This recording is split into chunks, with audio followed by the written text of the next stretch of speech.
everybody, and welcome to this week's episode of Powerful Stuff. Powerful Stuff is your one-stop shop for inner and outer connection, as I like to say.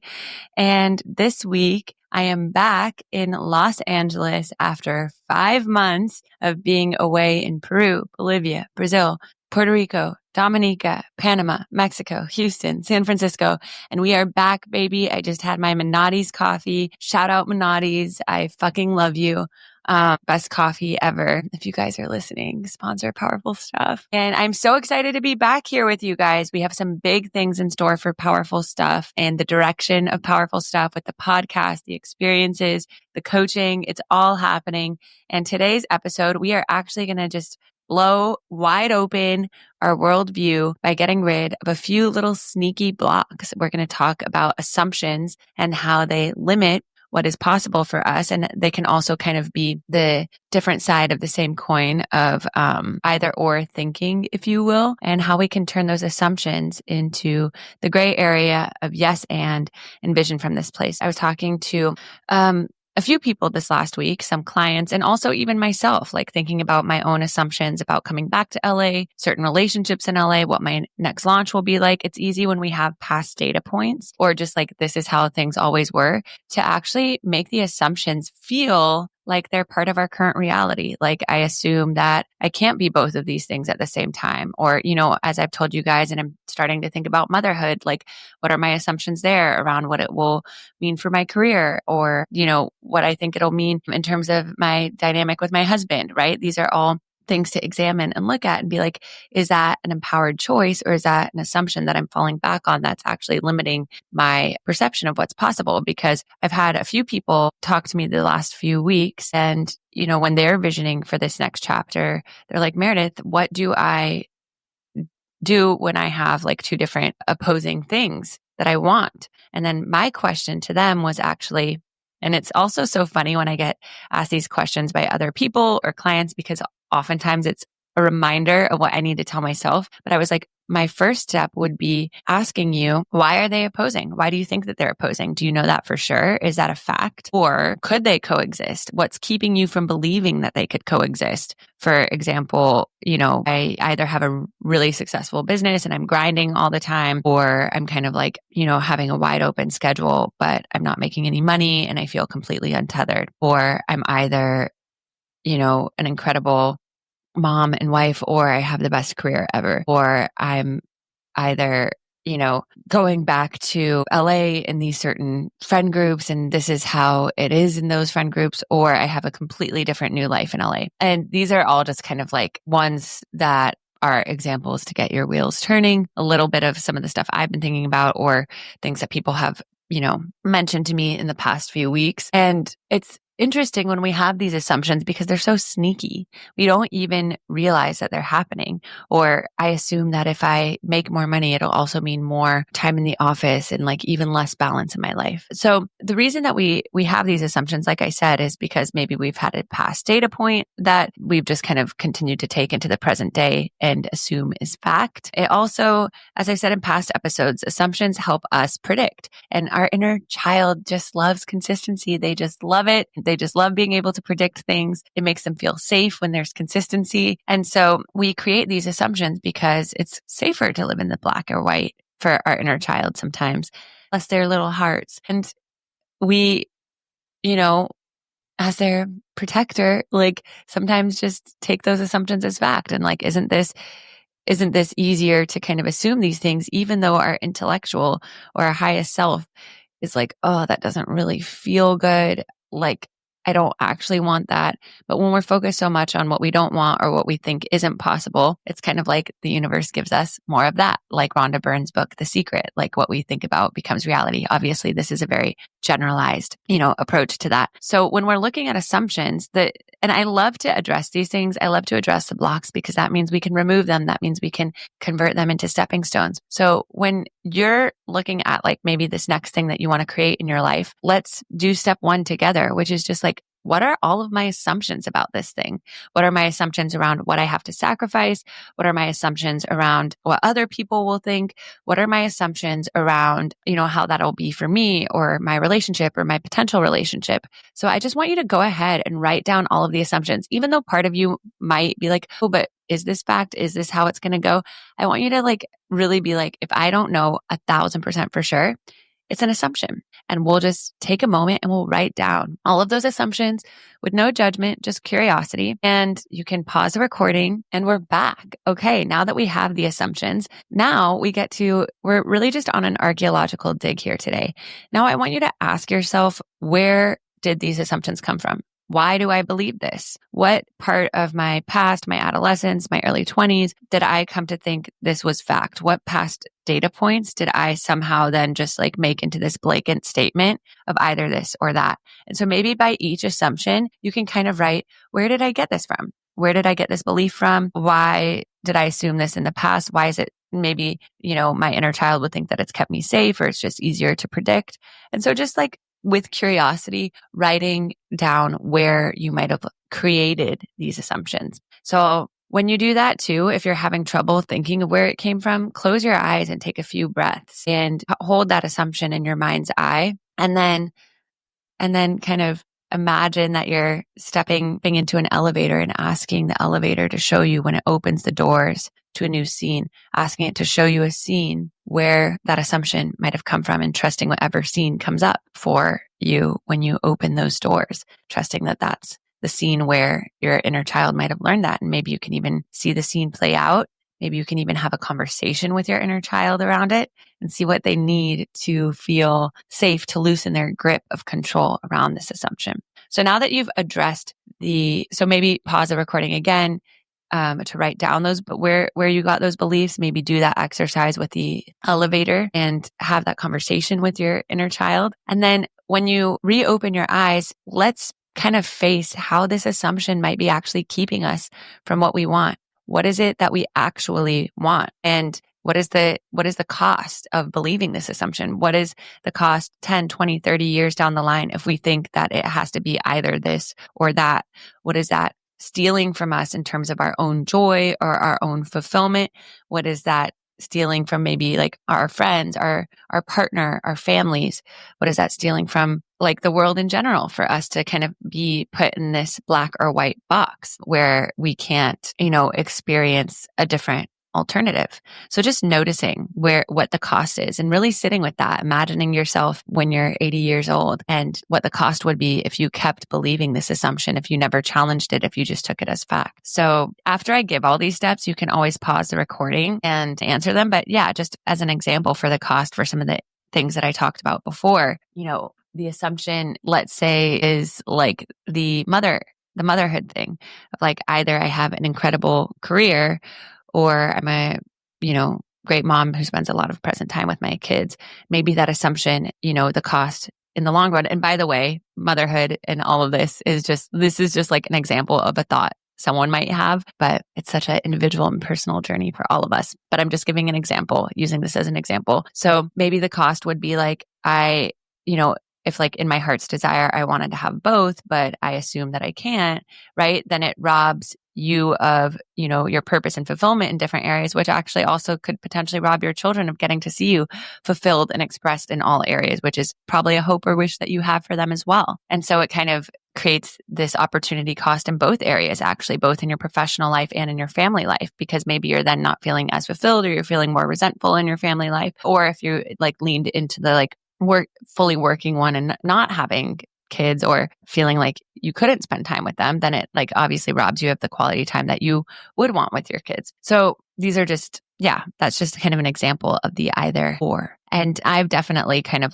challenged my own assumptions as I start to think about motherhood as well. And where am I assuming things versus just allowing things to play out and getting clear about what I want. So now that we've acknowledged the cost, you can kind of tie a nice little bow on this side of the episode by writing what these either or beliefs are. So we've acknowledged the assumptions, we acknowledge where they came from, and we've acknowledged the cost. So I want you to just tie a nice little bow on it by succinctly writing what the either or beliefs are, which, for the one I just used, the either or belief would be either I'm a great mom, or I am an incredible businesswoman with a blossoming career.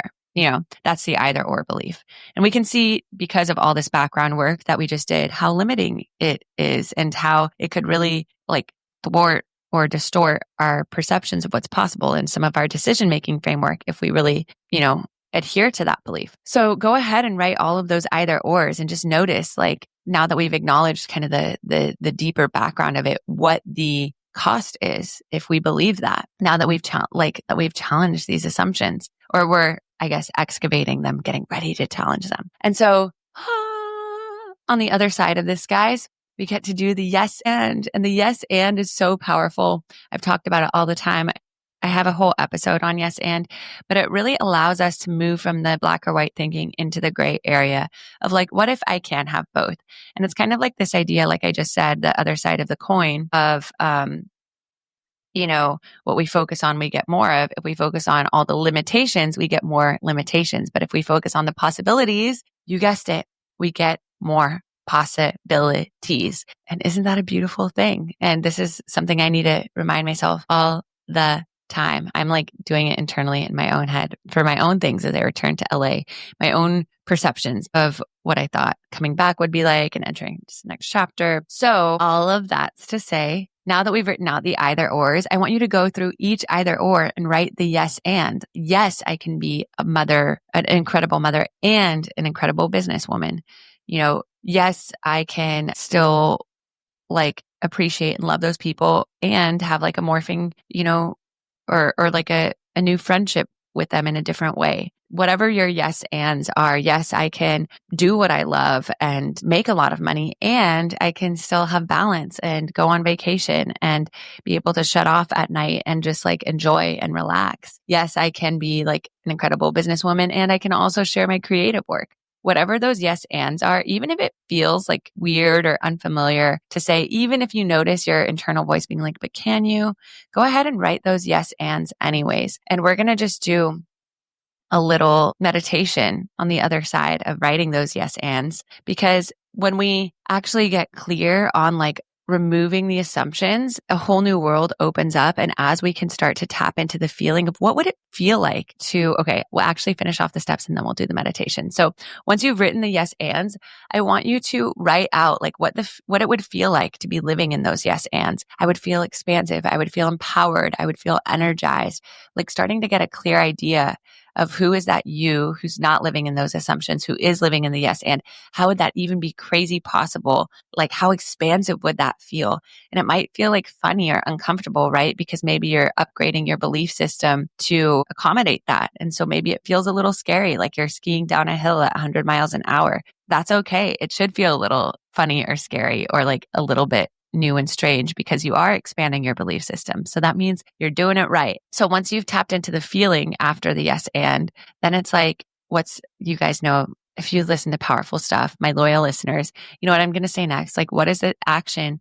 What is the one thing that you could do this week to actually step into that belief, to step into that feeling? So even if like the career in motherhood feels like, a few years away, if the feeling is like, I would feel expansive and full of possibility, what's something that you could do this week to tap into that feeling?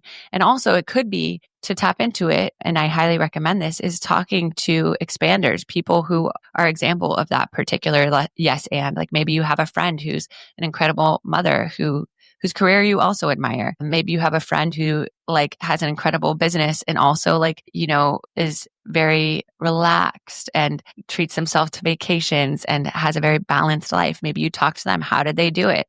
How did they set up for that? What beliefs of theirs did they have to release and transform? So part of tapping into the feeling and then maybe taking that aligned action is talking to some of these expanders and showing your subconscious it's possible for you. And the more people that we can talk to or be around like that, the more possible it seems for us. And so that's even to note when you are feeling comparison to someone that like, oh, is there something expansive, or are they living one of these yes ands that I can like say thank you to the universe. Thank you, thank you, thank you for showing me this person and putting them in my field, so I can really experience the power of the yes and as well. Okay, so just to sum it up, TLDR, before we do a little meditation, and I'm going to give it to short and sweet this meditation so you can come back to it anytime you notice an assumption and we can transform it into a yes and.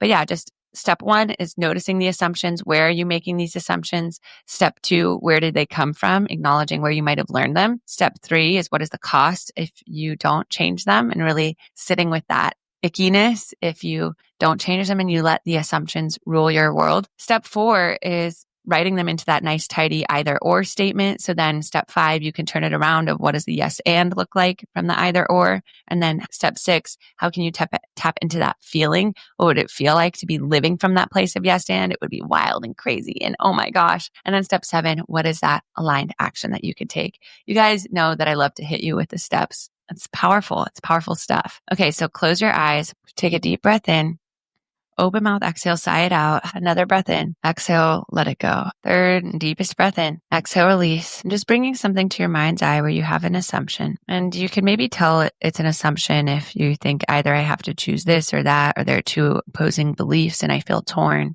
Just noticing how that feels to have to choose, how that thought of feeling like you have to choose feels. Noticing where you have the tightness in your body. Is it your chest, your throat? Starting to breathe curiosity to that. Noticing maybe the assumption as like a root and getting down to the bottom of the root, where it was coming from, whether it's your background, your culture, how you were raised, things that you saw growing up. Just noticing it almost like you're detached from it. Just noticing how that belief might have gotten stuck. And almost like we're dislodging the belief. Put your hands there on that part of your body where you feel the belief. Just go ahead and take it out, pull it out of your body, pulling out all the stuckness of the either or. And then go ahead and rub your hands together, start rubbing them together like you're transforming this block, this belief, rubbing them together, feeling the heat, and then opening your hands up and seeing and feeling the beautiful yes and of possibility. The yes and the what if. What if it was all possible? What if I could do it all? What if I had blinders on, but actually these things are possible? With both hands, bringing that yes and that energy back into your body, breathing into the expansiveness. Breathe in the yes of one thing. Take another sip of air for the and of the other, holding them both, making space for both of them in your lungs, and exhale, allowing them both to coexist. Another breath of the yes of one thing, another of the and, holding them both.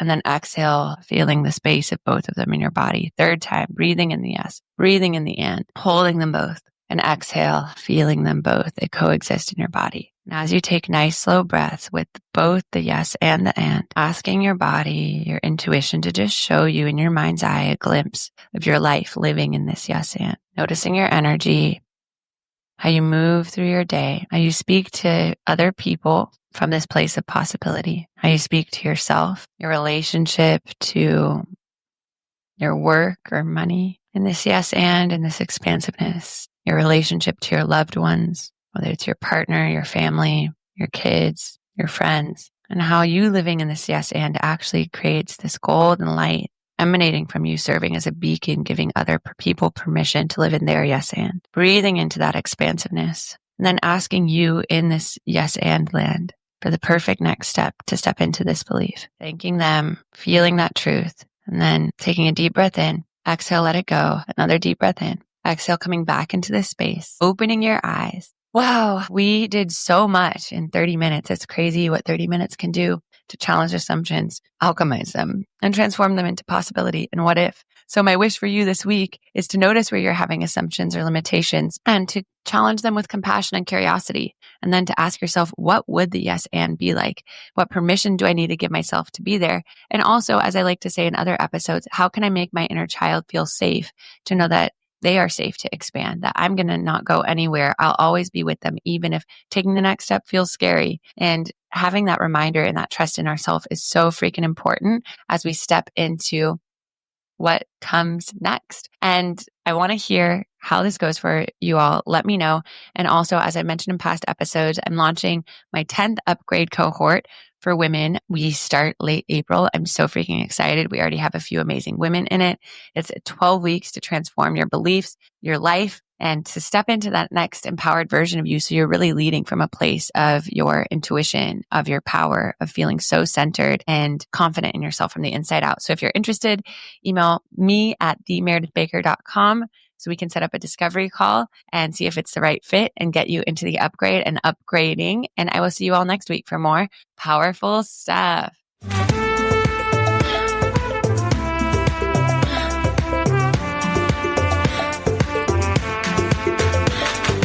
Hey, you.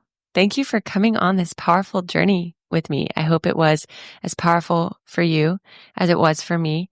And if it was, it would mean the world to me if you rate, review, and subscribe to Powerful Stuff so I can keep bringing you the goods. We can keep going on this transformative journey together. And if there's powerful stuff that you want to share with me, with the Powerful Stuff community, tag us on Instagram at That's Powerful Stuff or The Meredith Baker. And I look forward to seeing you next week for more powerful stuff.